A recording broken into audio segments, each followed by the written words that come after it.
அனைவருக்கும் வணக்கம். இன்னைக்கு பொறுமையையும் தன்னம்பிக்கையும் பற்றி ஒரு குட்டி கதை பார்ப்போம். ஒரு பசுமையான ஈரப்பதம் கொண்ட நிலத்தில் காளானும் வளர்ந்துச்சான், ஆலமரமும் வளர்ந்துச்சான்.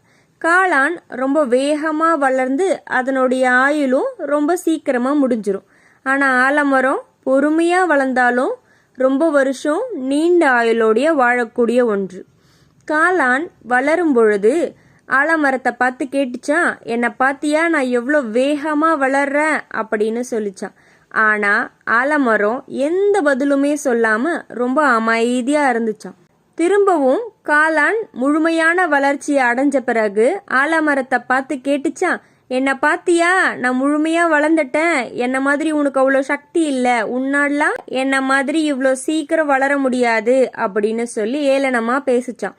ஆனால் அதுக்கு ஆலமரம் எந்த பதிலும் சொல்லாமல் ரொம்ப அமைதியாக இருந்துச்சான்.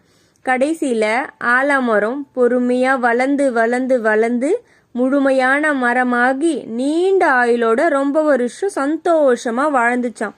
ஆனால் ரொம்ப பேசின காளான் கொஞ்ச நாள்லேயே அதனுடைய ஆயுள் முடிஞ்சு போச்சான்.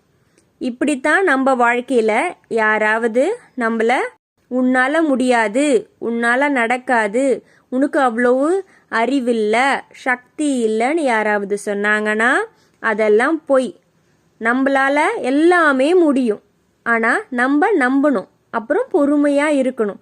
நம்மளுடைய பொறுமையும் நம்மளுடைய தன்னம்பிக்கையுமே நம்மளை ஆரோக்கியமாகவும் சந்தோஷமாகவும் வாழ வைக்கும்.